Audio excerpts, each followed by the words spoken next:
Okay, so let's have a look at what the domain and range of a relation is. Okay, so don't forget that the link on the PDF that you've got will take you to this video, which hopefully you found it, and the Ed Rollo section. If you happen to have enrolled for Ed Rollo, that'll take you to the relevant section as well.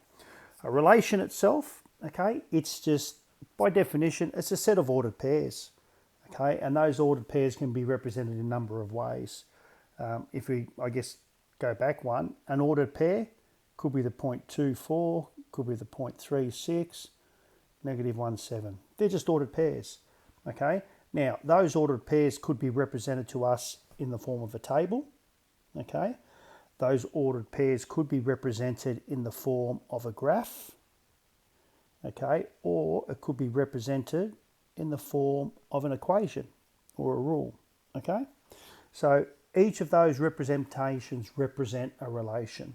All right, now the first thing to really remind ourselves, if you like, is that the first point of an ordered pair is always the x value, the x coordinate. Okay, the second point of an unordered pair is always the y value.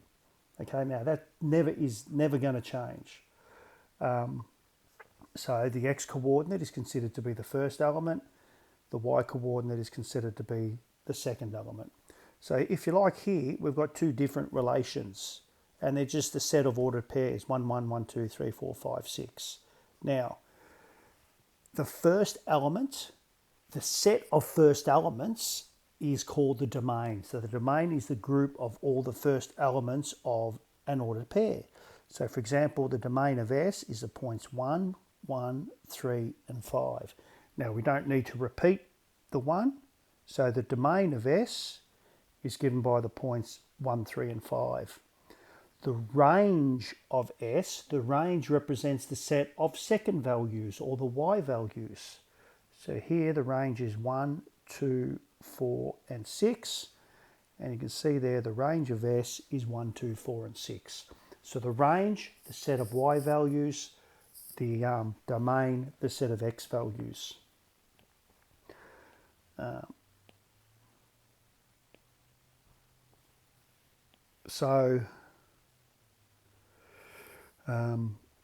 If our relation is defined as a rule, we might need to use our knowledge of the rule to help determine what the domain and range are. So in this particular case, okay, and we look at this notation here, okay, this says curly bracket, the set of numbers x and y such that y is equal to x plus 1 for the numbers where x is an element of 1, 2, 3, 4. So in other words, my relation is the rule y equals x plus 1, but the only x values we're going to use are 1, 2, 3, and 4. All right. So then the domain of this particular relation is given by 1, 2, 3, 4, and often our domain is given. The range, okay, of this function, so the range, which is the set of values y, so if x is equal to 1, we substitute it in, y is equal to 2. If x is equal to 2, y is equal to 3. X is 3, y is 4, x is 4, y is 5. So it's just the x values plus 1. So there's my domain, there's my range, all right? Another example here could be, it's almost the same relation. It's a set of numbers x, y such that y equals x plus 1, but notice the domain is different. The domain here says it's all real numbers. So remember, R means all real numbers. So the domain of this particular relation is R. The range of this particular relation is also R, okay? Because whatever real number we put in, I'm just going to add 1 to it, and so we can get all possible real numbers as well. So let's have a look at a couple more examples here. Let's look at these graphs, which we aren't familiar with just yet, but we will come around to sketching them. And let's think about the domains of these particular graphs here, the domain and the ranges. So let's focus on the domain initially. So the domain are the x values that I can have. So I can have any x value except where x is equal to 2, okay? Because my graph continues to positive infinity, it continues to negative infinity, but I just can't have the point at x equal to 2. And we will learn soon enough that that point is called an asymptote, okay? So in this case then, the domain is all the real values except for positive 2, okay? Now we could, if we wanted to, write round bracket, because it's not inclusive, negative infinity to positive 2, round bracket positive 2 to positive infinity.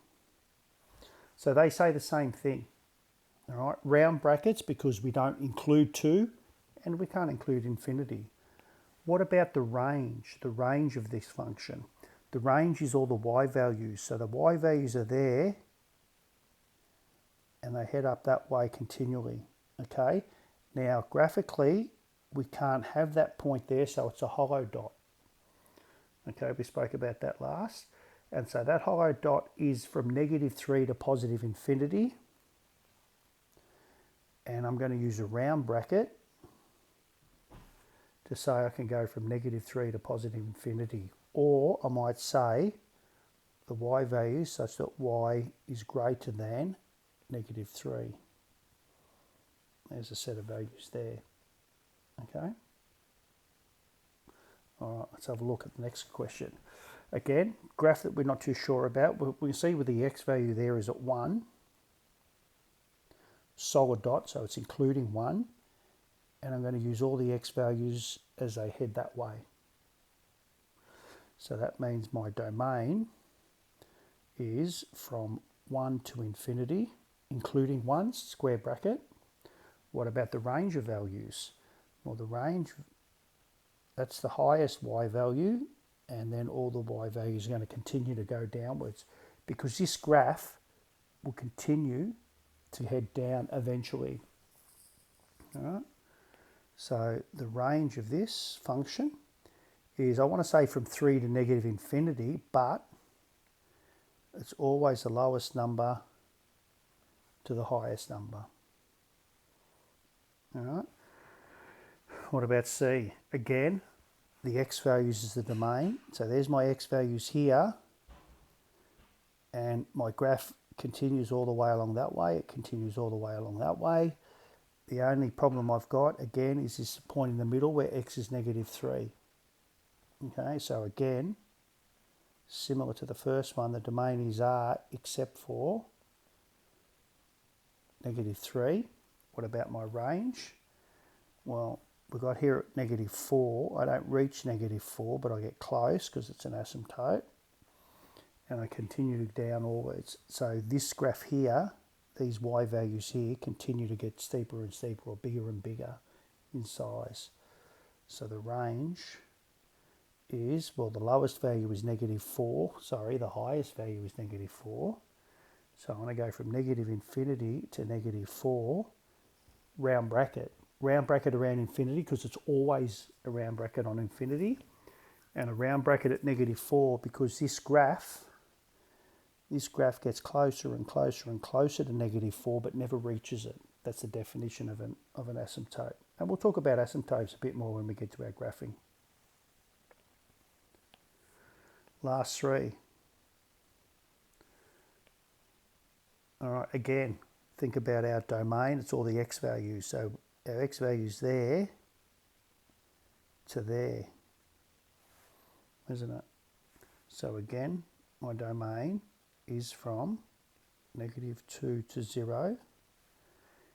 And we include 0 because at x equal to 0, we've got the point there at 0, 2, or the point there at 0, negative 2. So it's defined at 0, and at x equal to 0, the function is 2. What about the y values?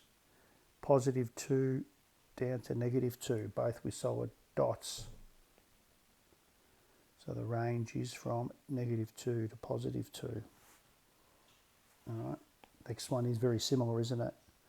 There's my circle, which goes from negative 1 to positive 1. Both of them included. So the domain from negative 1 to positive 1. Range of y values, have a look at them. Same sort of thing. From -1 to +1. Again, it's always lowest number first. And here we have the graph of a hyperbola, which we're going to sketch shortly. Again, think about the x values. All the x values I can have, everything except for that point there. The graph continues onwards. The graph continues onwards. So I can have everything except for x is equal to 2.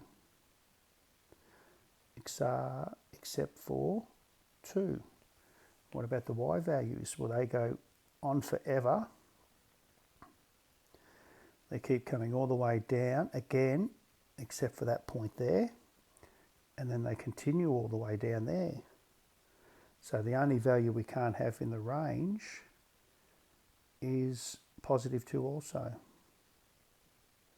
So r except for 2. And again, just to remind us, we could write that as from -infinity to +2, union 2 to +infinity. Okay? So hopefully it's really getting clear in your head that the domain and range is all about the set of x values and y values that are available to us for the particular relation we're looking at. Here's a graph that we are familiar with, 2x plus 3y equal to 6.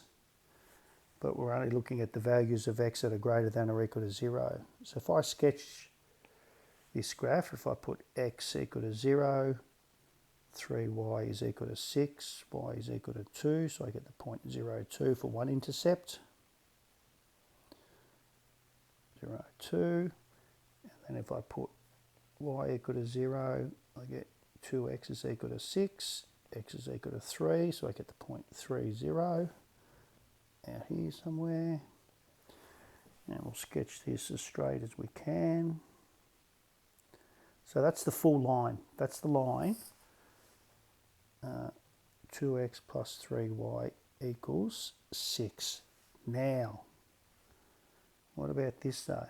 It says that x has to be greater than or equal to 0.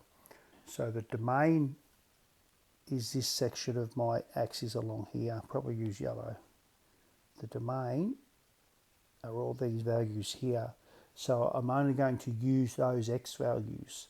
So all the x values that are strictly less than 0 aren't a part of my graph, which means I'm going to rub them out to there. Yeah. So let's just put the point 0, 2 back. So from our question, I can see the domain is where x is greater than or equal to 0. So I'm going to say from 0 to infinity. So what's the y values that correspond to that? Well, the y values are from that point up there at 2 all the way down to there. So the range, again, the lowest value, -infinity, up to the highest value, +2. So you see how it's going to be important that we do some nice graph sketching as well, or you have an understanding of what the graph looks like. Here's one that we should hopefully be familiar with. X squared minus 1 is a parabola shifted down 1 unit. So again, there's my full parabola. Okay, except again, I'll use yellow, the domain is from -1 to 2. So at x equal to -1, what is the y value? Y is equal to -1 squared minus 1, which is equal to 1 minus 1, which is equal to 0. So it's actually that point there. So I'm going to go from -1 to +2. So they're the values I'm going to include.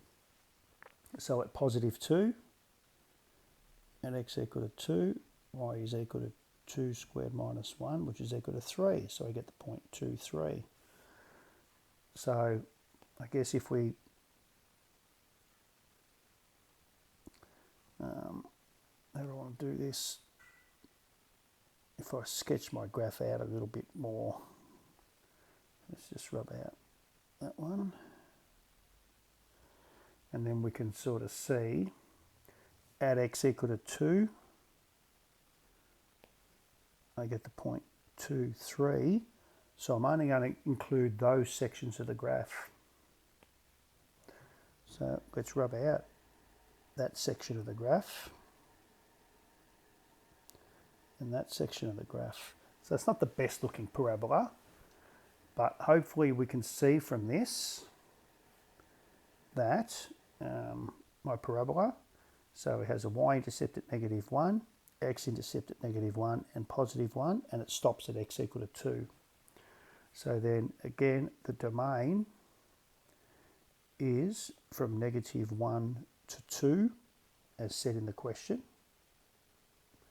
My range, however, is from that value there, which is at y equal to 3, down to that value there at -1. So the range is from -1 to +3. Okay. So for most graphs, the domain is often defined for us, or you just have to look at the rule and say, okay, which x values can I have? If I've got 1 over x, well, x can't be 0 because you can't do 1 divided by 0. Or if I'm trying to work out the square root of x, x has to be positive. So there's some obvious things, and they're called implied domains, and we'll get to that in a minute. So in reality, it's easiest if you've got an idea of what the graph looks like. Y equals x squared minus 4x plus 5. So I want to know what the graph looks like. I know it's a parabola. X squared minus 4x. I'm going to halve it and square it because I'm going to write it in perfect square form, turning point form. Minus 4 plus 5 is +1. So my turning point is at the point 2, 1. Of course, I could have got there by using minus b on 2a, substituting those points in and work out the turning point. So I'm not overly concerned. All I know is that at the point 2, 1, I have a turning point, and it's a positive parabola, +5.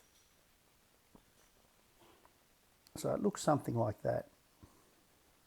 Okay.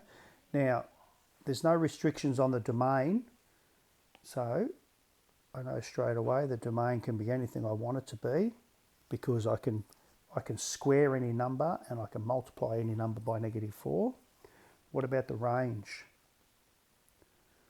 Well, the range, probably should use a different colour, comes as low as that number there at 1 and continues to increase. So my range is going to be from 1 to infinity. All right. So again, the graph, I had an idea of the graph, and this is where it's going to be important. All our graphing skills and completing the square and finding turning points. Have an idea of what each of the graphs look like. So you've got to practice sketching the graphs. As I alluded to just before, exactly like the question above, sometimes the domain isn't given to us. So it's just the largest set available. Okay? So for example, the maximal domain for y equals x squared,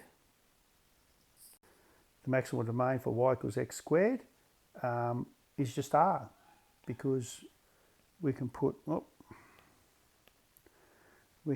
any value we want in to x squared and square it. All right. X squared plus y squared equal to 1. Probably a bit tough, that one, because we haven't quite sketched these yet, but we will. If you remember from the previous example, that's actually a circle. A circle centered at the origin with a radius of 1. So you can see from there, my domain has to be the x values between -1 and 1. Okay. All right, have a little bit of a go at that. Again, a lot of it's graph sketching and practicing your graph sketching, and that's really important.